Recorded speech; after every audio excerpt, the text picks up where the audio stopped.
Thanks for staying with us. So the Minister of Women Affairs, Dr. Kennedy-Ohanenye, has condemned a young lady for sharing a video of her mentally ill mother. According to the minister, the lady put her mother out for personal gains and social media content. She described the video as unacceptable and potentially harmful, stressing that such exploitation is highly condemnable and goes against the values of empathy, care, and the social media community has said that it was wrong for the minister to say that, and that if not for the video, she wouldn't even know the lady existed. What are your thoughts? Because there's so many angles to this conversation. The act itself of a young lady speaking about her mother who is allegedly mentally ill in a video and posting it, that's the act itself. Responses to the act in different groups. The minister, social media community, people who are observing and saying, okay, what she did was just content. Others are saying they agree that it was wrong to exploit her mother. Others are saying the minister should have focused on other important things, and this has nothing to do with her own work or her scope as Minister of Women Affairs. What are your thoughts on this? And also the idea of content. This generation of needing and requiring content, using everything we have to have content, because, hey, people are making money. What are your thoughts on this? You can call us on 081-0764-1679, 090-241-63440. You can also tweet to us at TVC. Can I please hashtag YourViewTVC so we can read your tweets? What are your thoughts on this? Because, you know, when I saw the video, I know, and I read a few of the comments, I could see the angles. And I first asked myself, that Mariah, okay, you're a content creator. Can you put yourself in this situation where you're using something? Because I remember I have a grandmother-in-law. My husband's grandma who lives in my house, Momo, we call her Momo. And sometimes I use her for content because the fact that sometimes there was time I recorded her while she was watching TV, and because she loves watching cartoons. She'd be laughing and giggling, and she and, you know, my little boy was there. So I'll record them because for me it was funny. But now somebody can say that, I can post that, people say, why are you exploiting Momo for content? Because you are seeing that as an opportunity to see an old woman enjoy cartoon, and you can use that for content. So I had to ask myself, that, okay, in this thinking of social media, we're all trying to look for content. Can this girl just say, okay, well, I have a mother who is mentally deranged, I just want to use her for content? What are your thoughts on it? I mean, is it wrong? Can we only indict her, or are we also equally guilty in certain ways, somehow using every opportunity we have to create content? What are your thoughts on this? But that video that I saw was not content. There's a difference between content and, you know, trying to get people to understand where your pain is. What I saw there was a young lady who was crying for help. She didn't come out to say, come and help me. But from the conversations, and I also do not think that the minister took her time to watch the video. From the conversation, you know that this was a cry for help. So this is a young woman whose father died. And according to her story, the mother and the father were so much in love that after the father died, the mother had a mental breakdown. And for whatever reason, maybe they were not able to get her the right help, she ran mad and started staying on the streets. And now she says the mother stays in different parts of the street, that she is the only child who goes looking for her, who goes attending to her from time to time. And we saw her there having a conversation with the woman, you know, trying to get her to eat. The woman was relating to her. You could see the happiness in her. And when she was leaving, she handed her some amount, after buying egg roll and stuff, handed her some amount of money to Mama till I see you again. Now, for content, that microphone, I don't know the name that was written there, is not what people hold for content. Content is like probably acting out something, having a skit, making mockery of the situation. This is a girl who stood by her mother to say, people have been teasing her, insulting her that she has a mad mother, but there's nothing she can do. That's what life has given her, that she has gone to several churches to pray. She's hoping that one day Mama will be fine. And she also told Mama that, don't worry, one day everything will be all right. That's not content. Okay. Now, for somebody who is not content. It seems like for somebody who gets a microphone like that, it was premeditated. You planned to have this recorded. So yes, maybe that's why. So maybe that's how some people are saying, okay, this is content. So yeah, it might be one end absolutely correct, that it might just be a cry for help. Absolutely. Some might say the fact that you called somebody to record you, record everything, and put on a mic in itself is premeditated. I mean that you're trying to develop content, and eventually you put it on your page, and it went viral. So what do you do? You draw that line, or do you think you agree with Beecee that she was just crying for help? Okay, so first of all, everything is content. Have you heard that? Everything is content, but then it's the message that you're trying to pass across that is important. Your intention and what message it is you're trying to pass across, and your audience, you know, your target audience. So yes, it is content because you will watch it on social media. But I feel that we should be looking at this video with more empathy than criticism. Yes, she put it's a vulnerable situation. She put her mother in that situation. But we also forget she also put herself. Yes. So it wasn't a girl speaking ill of her mother or saying, just give me money. This is a girl that has come out as well to affiliate, to show her affiliation with this woman. Not many people would want you to know that part of their story. Not many. I don't even know of anyone, you know. Many people have family members like that, and we tend to just keep it silent.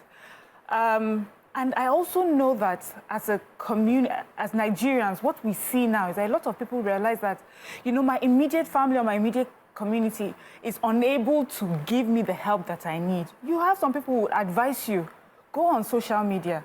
There was a time a little girl's family was kidnapped. They came on social media, and on social media they were able to raise money for their ransom, to the fact that a former minister even, you know, paid some money, even though we now heard from the government that this is against our laws to publicly raise money for ransom. But the sort of people that they got, the sort of contributions that they got, they couldn't have gotten it from their immediate family or from their immediate community. So I know that people do that. But now this is more for the Minister of Women Affairs to now look at it as it's like almost a critique for her, actually her office, which is, where does a young girl go when she has such a situation? Can she come to the office of the Minister of, you know, or where can she go where she will get help? Has she tried to do that? And when she did, what sort of help did she get? I would like for the Minister instead to use it as an opportunity to educate people on where they should go. It is not really about condemning her. This is a desperate person looking for any way to bring help, from what I understand, to bring help. Yes, there have been people who have created false stories so that they can sell and get followership, you know. But this, to me, it seems, at least at this point, it seems to me that this is a person who is just seeking help however or wherever she can get it. All right, I mean, I get that. So there are different ways of looking at it, because as I said, different people saw this differently. Others are saying, yes, it looks like something we should empathize with. Others are saying, listen, this age of content, anybody can create anything, can meet any, just get the narrative right. If you get the content creator that say, this is how you cry like this, you shout like this, you roll on the floor like this, you will get the sympathy you need to raise funds. So people can look at it in different ways. How do you see it? So there are two issues. One I like to deal with, if it is fact, if what she put out there, because if it is the truth, if what she's put out there has no coloration, this is my reality, is what she's doing, then what Mariam and Beecee have said, extremely valid. She shouldn't be condemned. The minister shouldn't be condemning her. The minister should be supporting her. What I should have heard was, oh, please take down that video. We've gotten a... we are going to support you to get her into a medical facility, to get her the necessary therapy. Because what she said was she has prayed. And in most cases, we know that many Nigerians that have mental condition roaming the streets, just with proper medication, will be well taken care of and can be sane. So if they don't get proper care, or they're not properly medicated, or people don't have information. So I felt like if we're dealing with this as a fact, the minister should be helping these people to access proper care, taken down from social media. Yes, she might have other siblings, and this woman, by the grace of God, with proper medical care, would come out sane and would not want to see herself being recorded online. So I believe that you can actually say, take down the video, we will support. But when you just condemn without saying how you're going to support, because you are seeing it as number 2, which is the option of it is all lies. And it is a major mistake we all make. We conclude that everything online is fake, is drama, it is for money. She's trying to whip up sentiment of people to contribute to her. She's trying to monetize this situation. It can even be drama. And we've seen it happen because we've seen several of it happen. Yeah. Doesn't mean that every time we see something, we assume it is going to be completely fake and condemn it. So if the minister had made investigations and found out that there was some level of falsehood to what was depicted, then our comments can be accepted. But if there wasn't, another approach should have been taken to lead with compassion, lead with compassion and offer help before you then give any sort of correction or chastisement. So yeah, go ahead. Then, another thing, we will always see content creators exploit situations and create false narratives because we have not consistently punished people who have put false narratives out there and have benefited from those false narratives. When they are caught, they apologize, we let them go. Everybody online will join an apology and we let them go. The minister can decide that, okay, if this is false, we penalize this person, make her a scapegoat, we solve the problem. So that next time when we see anybody video out there, we're not thinking maybe this person is lying or telling the truth. We know that the law will hold you if you're lying. Okay. So now, I'd like us to pack the video for a second because I don't want us to focus all our conversation about that video. Yeah. There are so many other scenarios where people exploit their own situations for content, and in fact, they are able to make profit from it. And they're not harming anybody. People are voluntarily donating money to them because they have created this lovely content of how they are suffering, they're in problems, they don't have anything. And people, in fact, some people get houses and they are able to get a lot of money. And some people made it a business. They know how to, I heard of somebody that their own job is that you can engage them as a PR company, and they'll help you to create a story, around an issue. And they know that. I was shocked when I heard this thing. That's how this person was able to get money to travel, because she was able to whip up this kind of sentiment on health issues. I think it was somebody who was sick. They amplified it somewhat, got some money for raise, and that was money she was able to use to relocate. So these things happen. So how do we, as Nigerians, how must we filter some of this content? How should we filter, or just take everything hook, line, and sinker, regardless of how we feel about it? Or should we second-guess videos? Should we, how do you think we should begin to see these videos when they come out on social? Because people are going to use the opportunity all the time to swindle people. Yes, everybody uses what life has given to them in one way or the other. What we're doing here is also using what life has given to us. But it seems positive because we are in the positive, right? For another person who life has handed lemons to, what do you expect them to do? They will find a way to use the situation to help themselves. And I don't think there's anything wrong in that. The only thing is that we now, as Nigerians, need to be a bit more discerning. And instead of jumping into conclusions and quickly condemning and coming back to say, okay, this was false, we must begin to do due diligence. And that's where the systems come into place. Like Tope rightly said, if there's a system in place that when you are found that this is false, you have your punishment, anybody who is getting there knows that the system will take care of itself. And by the time we start seeing other videos, we are not afraid anymore to help, because we know that even if you are lying, the system will take care of that for us, right? So that we can be good human beings. Because of some of the things that a lot of people have been doing, we now find people who are in genuine, painful situations who are not able to get help because everybody just assumes they lie again. They come again. Now, also, sometimes we question certain videos because it comes from a certain aspect of life. If it was someone like me now who took microphone, I probably went to the village to meet my father and do something like this. Would anybody tell me I'm doing content? Nobody would do that because of my position in the society, because of where I found myself in the society.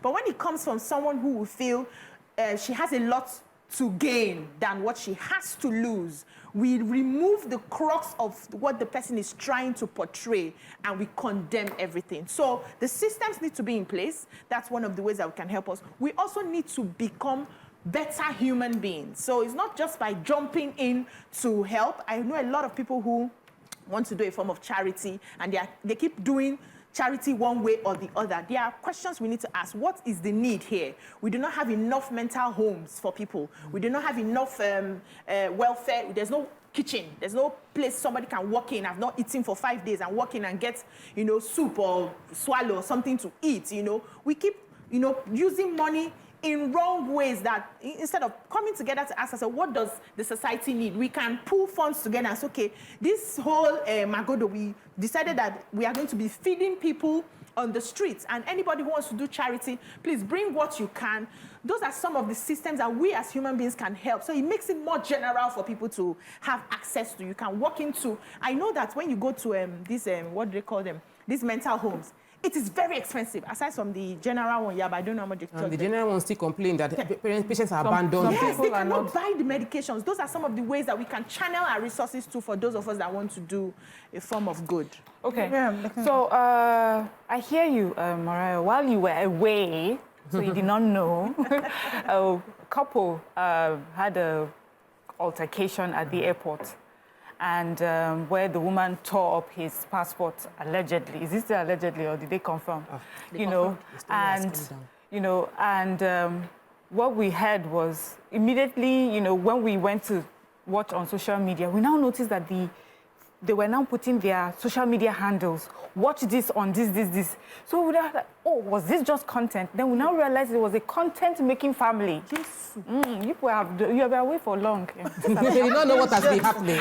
Yes, and then immigration had to step in. In fact, they took her to Abuja, and I think it's now a proper legal action that's going to be taken against her. Wow. So I feel that in many cases we have seen, at least in this case, we have seen how government has stepped in. Even police cases where people have made content, we've seen police step in. So there are people like that, and it takes and this particular incident I'm talking about, a lot of us were moved by it. We thought, why would she do that in front of her children? Because there were children, there as well. Yeah, so yes, we'll be caught up in things like that. So we need to be more discerning, I think, and government needs to step in. But there are people that are going through issues. And I think that Nigerians, as human beings, we have the right to be able to seek for help. How did GoFundMe come about? It's because people had to reach beyond their immediate communities to seek help.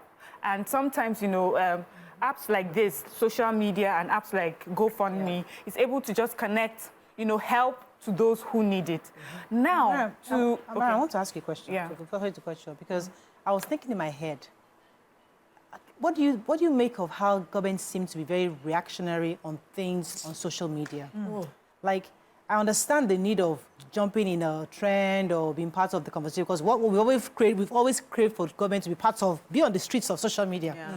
But when it seems as if your governance is about reacting to stuff on social media, I don't know. I don't know where we draw the line. Yeah, I hear you and I understand you, but I want us to just also look at this a bit critically. Social media is still very new to a lot of our government officials and our system. So a lot of us are playing catch-up.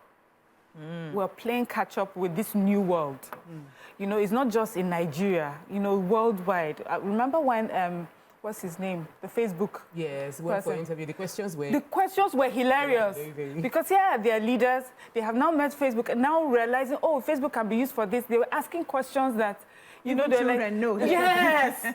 So we are playing catch-up. I just feel that this is a new world. A lot of things has to be done. The last time, we talked on the show, we're saying that government needs to involve this group, this social media group, and people that understand it on the table in conversations, so that it does not seem like we're always, catching up to what's happening. Like with the immigration, a lot of people called that immigration. They said people wouldn't even say anything until people on social media were asking if it's legal and what is immigration stance on it. So there's that where they're playing catch up. But I feel that with time and where we're headed, that we'll see a bit more of that. But, with this particular case, with the Minister for Women Affairs, a lot of people keep saying anytime she shows up, it's like, is that her business? Is it her office?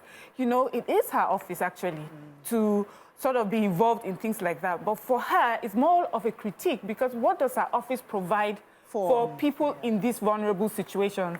Could that girl have gone to her office or representatives of her office anywhere else and gotten help? And after doing that, or after getting help, then she makes that video, that would have been a problem. Let me take Tijani, I'll come to you and talk with Tijani, thanks for calling. You're live. Oh, I'm sorry, I lost that call. Tokwe, you wanted to add anything to this? Okay, so we've seen videos. You know, you asked about. We've seen videos where a family was helped. The guy said, this woman with the twins, they are always, with triplets in Abuja, they're always on the bridge. So he rented a house for them, even set up a business for the woman, and the woman is back on the street begging. Yeah. So, and there are several stories like that where somebody will take you off, say, why are you begging like this? Let me put you in this house. The person goes back to the business of begging. So there's business of begging. And there are people who exploit philanthropy, our good hearts. They come on social media, whip up sentiment, and of course, because they know people would help them, jump on the trend and help them. As a society, as a person, you can't blame the person who has created business from begging. The person did not put hand in your pocket, they didn't rob you. We feel bad when we find out because we feel cheated. But the reality is you were a maga. You were a mugu, you fell for the scam. So, because we now have so many of them on social media, we don't know what to believe. About 2 months ago, three different people sent me that somebody just gave birth to twins in Bagada General Hospital. The first person, they need help to pay for the bill. The husband and the second person was like, I know this person personally. By the time I got the third person, I was like, hello, please. Are they still in the hospital? Because it's already 1 week after the first person sent me a message. These twins that all of you are begging for. Like, what are we trying to, because somebody gave birth to twins now, you want to open shop on this matter. You know, so we have that exploiting an opportunity, a challenge, and you turning it into a business to transform our life. We have given birth to, this is what they call 6, when you have 6 children. They say your life must change. If you've given birth to like more than 4, you would quintuplet or all of that, you must use it to change your life and monetize it, tell the government to come and help you, buy you a house, take care of your children. When you're talking, something gets to my mind, but I don't know if I should say it. Let me take this call first. Let me process it. Mrs. Adebayo, thanks for calling. You're live. Good morning. Good morning. Yes, good morning. Thanks for calling. Yes. Yeah, good morning, and the others. Actually, I didn't want to contribute on this particular topic. I missed yesterday's topic about the Minister for Education on the age of 18. Oh, okay. Need some volume. Yes, so I quickly want to chip in my own contribution. It's your view. Let it count. Go ahead, please. Hello? Go ahead, please. That the minister should get it in mind. Finish at 16. In all our various academic, religion, social, up to today. I can't hear you. The doctor is really bad. Yes. Let me just end with this story. So there was a particular, Helen DeGeneres, when she was doing her show, she takes up all these stories when she sees them online, brings them to the studio, pays for their school fees and all those stuff. So there was this particular story. A lady in a restaurant met this really nice, smiling hostess that served her. And she was wondering that every other person was frowning. Why was she being so nice? So she tipped the lady, and it was not a big deal. And the lady broke into tears, then said, this is what has happened at home. My children, my mom, this tip you just gave me, you have no idea how much. And I said, but you were smiling and you were kind. That, considering the problem you have, I can't believe that you would still be this happy. She said she just tries to put it out of her mind and face her work. And so the lady started, raised double the money, told a few of her friends, and they gathered money for the girl, set up a GoFundMe, and it changed the lady's life. That's the hostess. Then they brought her into the show, and the two of them together. She had been able to raise like over tens of thousands of dollars for that lady, more money than she ever owned. So Helen now gave her the money, and then she burst into tears because she said, a lot of people came to her and said, you helped this lady to make so much money, more money than you could ever have made yourself. And nobody is saying you and saying that you also need a car. They bought a car for the waitress. They didn't buy a car for you. So sometimes people go out of their way to help, and the person you help now suddenly takes on this huge benefit, and then you start feeling regret. If you have done good for someone, and this is why I said that story. If you've done good for someone, which is a reply, if you've done good, even if the person was cheating you, your good will still come back to you. The cheats would get their own reward for their cheating. So if you are seeing on social media somebody is asking for help, you don't stop you from doing what you want to do, regardless if you find out that they are scams or not scam. Well, if you find out they are scams, let me go on a short break. When we come back, we conclude on this conversation. Stay with us, we'll be right back. Thanks for staying with us. We're still discussing this. Let me, as we wrap up, Beecee, let me let you jump in here. So a little advice for our leaders. We, the normal people on ground, there's a way we can have our conversations. There's a way we're also learning to try and investigate before, putting out some things, out there. But we can still be excused if we do some things in a certain way, right? But if you're taking up a position of leadership, especially for something like the Minister of Women Affairs, and this is an issue that concerns a woman, we will not expect you to just come on social media without doing due diligence, like investigating, first of all, if it's true, seeing how you can offer help, directing people to the right places where they can get help, then coming on social media, if it's false, to now tell us that we saw this video, we investigated it, we found out that it was false, and this and this and this is what is expected or not expected from Nigerians, right? But when you just quickly jump on an issue like every other, anybody could have, put up a post about it and talked about it and gotten away with it. You are a leader. You should do better. So we just need to hold ourselves responsible in one way or the other so that we can differentiate the people who are leading us from the regular people and how they do their things. That's just a small advice for her. I can wrap up on that because that's really the difference between traditional media and maybe I would say social media, because we don't just go out there, put things on air. We have to make sure we verify because we are guided by the ethics of the profession before we put things on air. So I think same things that as once you're a leader, before we like you to jump on trends because, hey, it's nice to say our leaders on trend, but before you just take a break first, see what you can be investigated to be sure. I remember a few times I worked with the Commissioner for Education, like a former commissioner, and before she puts anything, she verifies it by the Commissioner for Information first. Please, can you help me verify this first before I put it out there to be sure? The vet, she goes through about 3 or 4 levels of vetting before she finally goes on social media. So let's also ensure that we do a bit of that so that we don't always just be found to be constantly jumping on trends. But let me just take this final call and then we go on a break. Good morning, Francis. Thanks for calling. You're live. Thank you very much. My dear, you are doing a great job with us. Thank you, sir. Is the minister working for us or is trying to work for the people? Social welfare, that video shows our calls are not clear. That woman should be taken care of. The woman not be there that's showing them. So this one, some of our ministers, leaders don't know what to best to best. This lady that's showing up the mother, is a painful event, it's a painful thing in her heart. So the mother, she needs a help. And as the social welfare officer, it means that you are able to train that woman and do that again. All right, thank you, Mr. Frank. I didn't hear what you said, but I'm just, thank you very much for your call. We have to go on a short break now. We'll come back and continue with our show. Stay with us. We'll be right back.